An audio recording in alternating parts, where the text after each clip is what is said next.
Student, कैसे हो सभी। उम्मीद करता हूँ सभी अच्छे होंगे। हम पढ़ रहे हैं PDUSU यूनिवर्सिटी के लिए MSc मैथ्स पार्ट 1 के लिए। तो पेपर 3 हम पढ़ रहे हैं, यूनिट फर्स्ट, एक्सरसाइज 3.2। तो एग्जाम्पल कर लिए इसके। क्वेश्चन 2 हमने पिछले वीडियो में कर लिए, तीसरे क्वेश्चन अब करेंगे। तो पैटर्न वही है। तो कौन सा चल रहा है हमारा पैटर्न, इसमें चल रहा है रिमूवल फर्स्ट डेरिवेटिव। जो हमारी क्वेश्चन होती है ये स्टैंडर्ड फॉर्म है। तो यहाँ पे क्या है, जब प्योर क्यों के पास हमारे पास रिलेशन नहीं मिलता है, जैसा एक्सरसाइज 3.1 में किया था, तो उसके बाद इस विधि पे आते हैं हम, रिमूवल फर्स्ट ऑर्डर।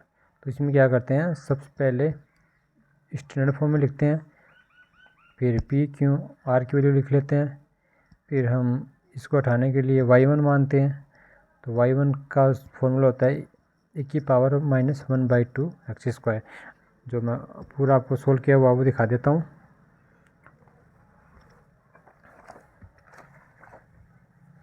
तो ये हमारे पास p की वैल्यू है, q की वैल्यू या r की वैल्यू आ गई।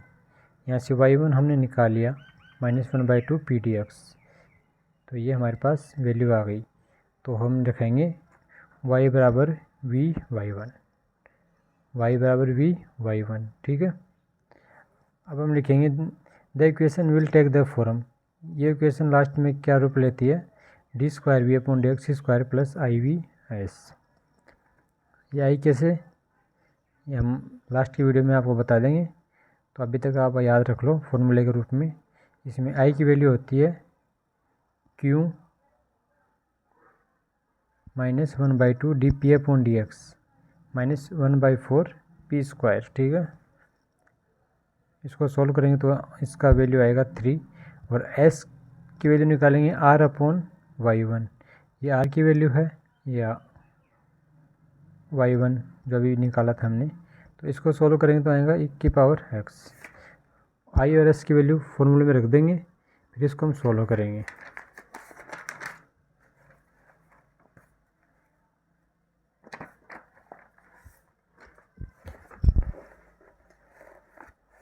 ये हमने क्या किया, जैसे ये वैल्यू रख दी i और s की वैल्यू। अब it is a linear equation which constant coefficient. तो ये कांस्टेंट कोफिशिएंट है, तो इसको क्या करेंगे, इसके ऑक्सिलरी इक्वेशन लिख लेंगे m² + 3 = 0 रख लेंगे m की वैल्यू निकालने के लिए। m की वैल्यू आ गई हमारे पास ±√3 आएटा। आएटा आता है तो उसका CF की वैल्यू आती है कोसाइन में। एक बार कोस के साथ m की वैल्यू लिखेंगे, एक बार साइन के साथ। तो ये C1 cos √3x + C2 sin √3x, ठीक है।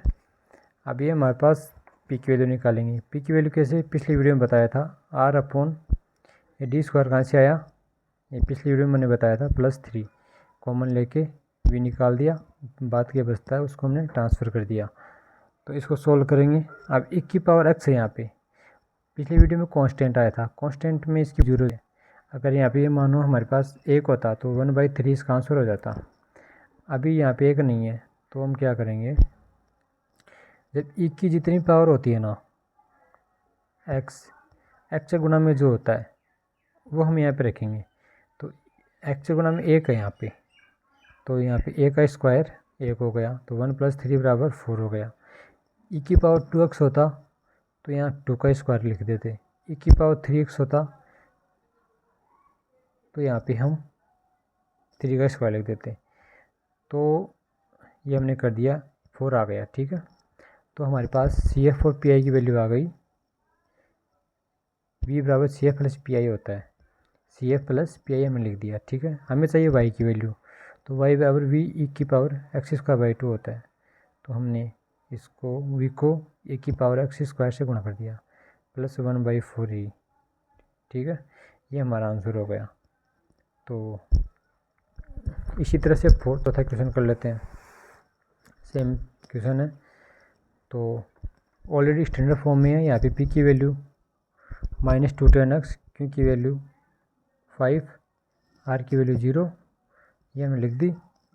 तो removal first derivative we will choose y1 की फॉर्मूला आपको पता है, तो -1/2 पी डी एक्स, पी की वैल्यू हमने रख दी, तो 10x बचेगा। 10x का इंटीग्रेशन क्या होगा, log sec x, इसी log कट गया, sec x बच गया। ये आ गई y की वैल्यू, y1 की वैल्यू।